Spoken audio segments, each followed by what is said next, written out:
gents, and welcome back to the 2 for 1 podcast. Where you get two of us for the price of one. I'm Sarah.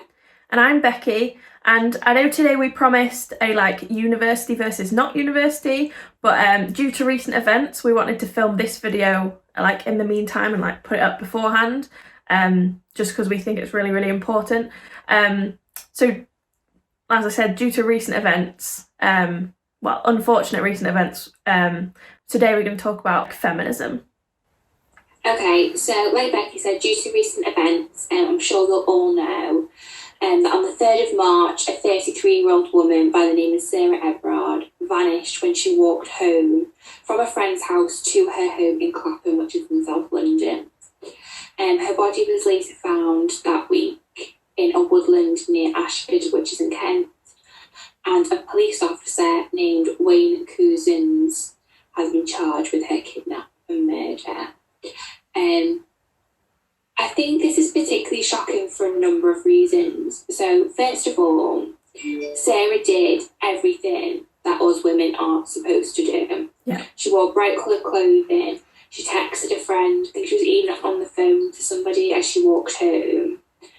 And yet this still happened to her. So I think that's what's particularly shocking. Another thing is that it was a police officer that has been charged with her kidnap and of course a murder, which is someone who we are supposed to trust. Yeah. So I think that was particularly shocking. I think women do definitely worry about other women getting home safe. You know, I've definitely always been that friend who's said, please text me, as soon as you're home so I know you're okay. And I've always worried about people, because people do just forget to text you, because, they're getting home and they might just be doing other stuff. And I've definitely been someone who's worried. Is that something that you've ever experienced, Becky? Yeah, a lot of my friends are obviously you're one of them, are always text me when you get home. I'll do the same. I do tend to forget when I get home that they've told me to do that. And then I sort of remember and I'm like, oh, by the way, I've been home for half an hour. I think part of the thing is I drive everywhere. Well, not everywhere, but most places I go, I drive. So when I drive home, obviously my driveway is right outside my front door and there's a lot less risk of something happening within 5 meters between my car and my front door. But obviously if I was walking home, I'd be a lot more sort of updating of my friends, I think. I would be I am home. But when you drive home, you get home, whatever, you just sort of forget. Because there's not that thing in your head of something happening to you. Whereas if you're walking, I'm bad for this. When I'm walking somewhere, I'm always checking over my shoulder, seeing who's around, always. So when it's in the back of your mind, you're more likely to update your friends when you do get home. Whereas if you've not thought about that on your journey, you sort of forget. But yeah. And a couple of times when me and my friend have been in Manchester and we've parked in different places, we'll be text me when you get to your car, please, because walking through Manchester, anything could happen, especially at night. If we'd been shopping and it in the winter when it gets dark, then obviously walking to your car, anything could happen. And I used to park in a multi-storey car park and they terrify me. So even that part, not on the streets of Manchester, is terrifying. And I think that's the whole problem of everyone talking out the last couple of weeks is you shouldn't feel like that. As a woman or as anyone, you shouldn't feel scared to walk to your car or walk to your house thinking that someone's going to do something to you. Yeah, definitely. And I think it's more the sense of, for me anyway, it's more the sense for me that it's because you're a woman that you will be targeted. Yeah. So, for instance, my mum always says that she worries about me, going out at night or going on a walk by myself when I'm not with other people because if I was a boy, she wouldn't worry. Yeah. But because I'm a girl, she does. Yeah. And I think that's one of the biggest issues around it. there's a lot of people who are saying at the moment, it's not, not all men are bad, we don't need to be like cautious of all men because, it's not all men. And I do agree with that. But Yeah. I saw something on Instagram the other day that someone posted. I can't remember who posted it now for the life of me. I want to say it was like Vicky Pattinson or someone like that. But it just like made so much sense to me.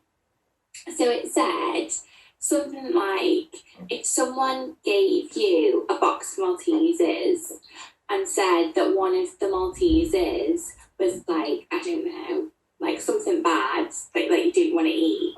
Yeah. You wouldn't think that they were all bad, but you'd be cautious of all of them. Yeah. And it's like, that's it. That's it summed up. Yeah, literally. Because although, yes, not all men are horrible people, you don't know who they are when you like if you walk past a stranger in the street, you don't know who they are. They could be one of the bad ones. So it is good to be cautious, but like also you shouldn't have to. I think that's the main thing. And like you said, although it it could happen to anyone, but like you said, men tend to go out and target women more than like men targeting other men or women targeting women. Like that does happen, but more often it will be a man trying to target a woman. Yeah. And I think those men who do that and are bad are the people who have that sort of like old-fashioned mental state of like, I want to be superior. Yeah. And like that's not how society is now. So I watch like a lot of like true crime like videos and stories and things like that, and there is a certain type of person who just likes to see somebody like in pain or like upset. So I think someone with like narcissistic or sociopathic tendencies, Yeah. To put it mildly, is like someone who enjoys seeing someone else suffering for their own personal gain. Yeah.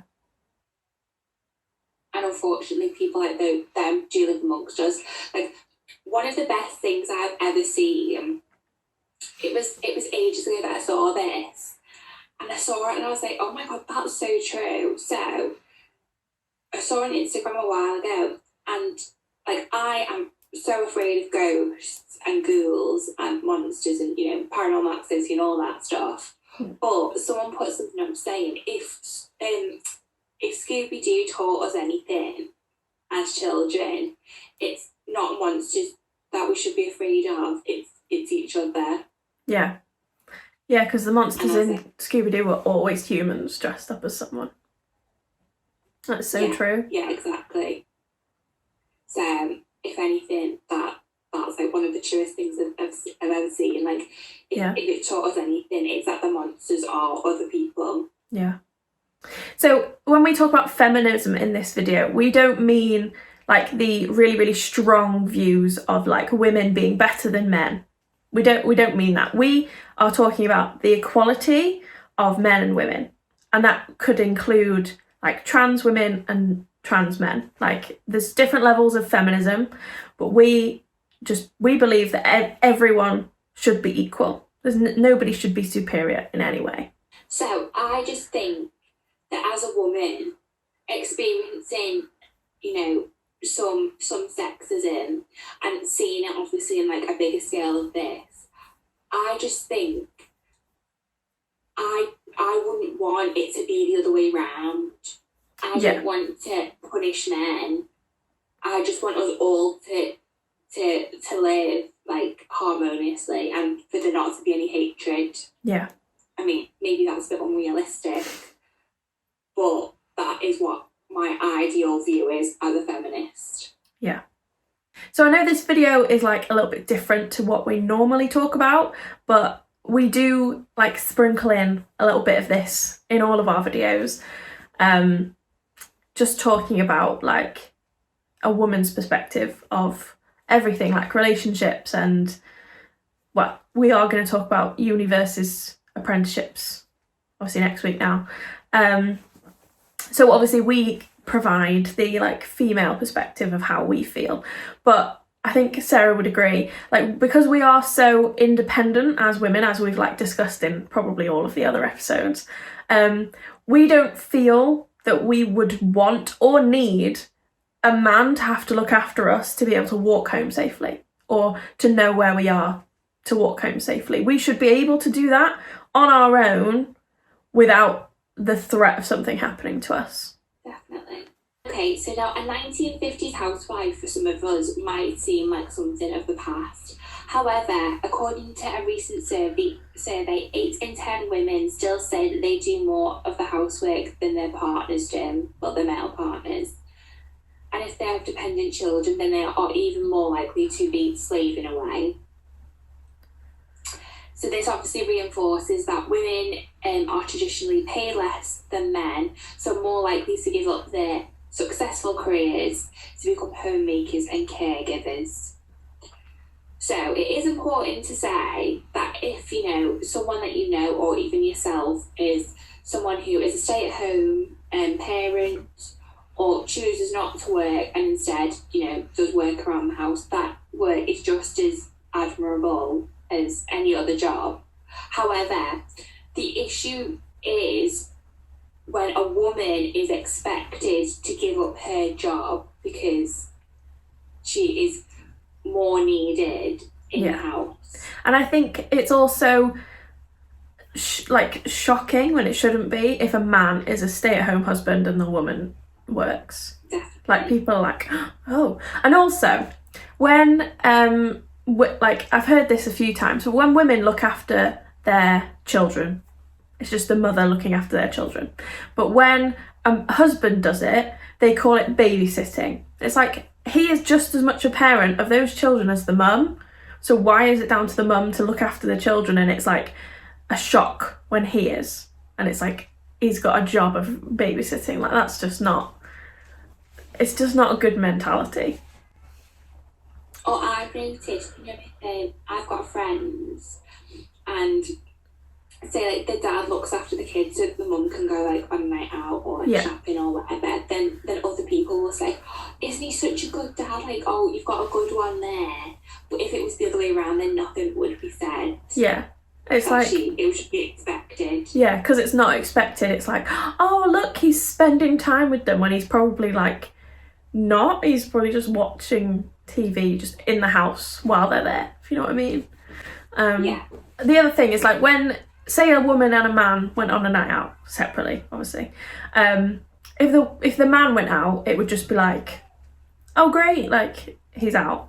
But if the woman went out, it'd be like, oh, who's looking after your kids? And it's like the husband, or even like parents, but it's just expected that sort of women aren't allowed a life after they have children. It's just like, that's their life. And sort of going back to what you said before, about women doing more around the house, it's sort of like, it's still expected for the women to do everything around the house like they did in the 50s, but also have a full-time job. Whether that is like looking after the kids or going to the office 9 to 5 every day, they're expected to do it all still. Even though society's changed and women have careers, it's just expected that they do all the housework, and it's not viable. I think as well, if a woman, you know, is a stay-at-home mom, and this goes back to, you know, like how it used to be in like the 50s, for instance, if she is a stay-at-home mom, I think there's still that level of expectation, like, you've been at home all day. Yeah. It's like, I expect my tea to be on the table when you come home. And yeah. Or like, why is the house not tidy? Why is this still here? Why, like, whatever. And it's like, yeah, you do have other things to do. Yeah. It just feels like things haven't really moved as far forward as maybe we thought they had. I'm not going into it right now, but that's what I have a problem with. Like, nobody talks about it really that much. Everyone just gets on with it, and then a big event happens. Unfortunately, in this case, like, someone died. and then there's uproar about it. We should be constantly fighting. It shouldn't have to come to a head. Yeah. If that makes sense. We should constantly be carrying out like the fight for equality. Yeah. For everything, not just this, but yeah, for all aspects of it. Mm. Yeah, because like you said before, like we've come a long way from like a women in career type of thing, but not in the like home caregiving kind of area. So it's sort of like a woman's expected to do all of it,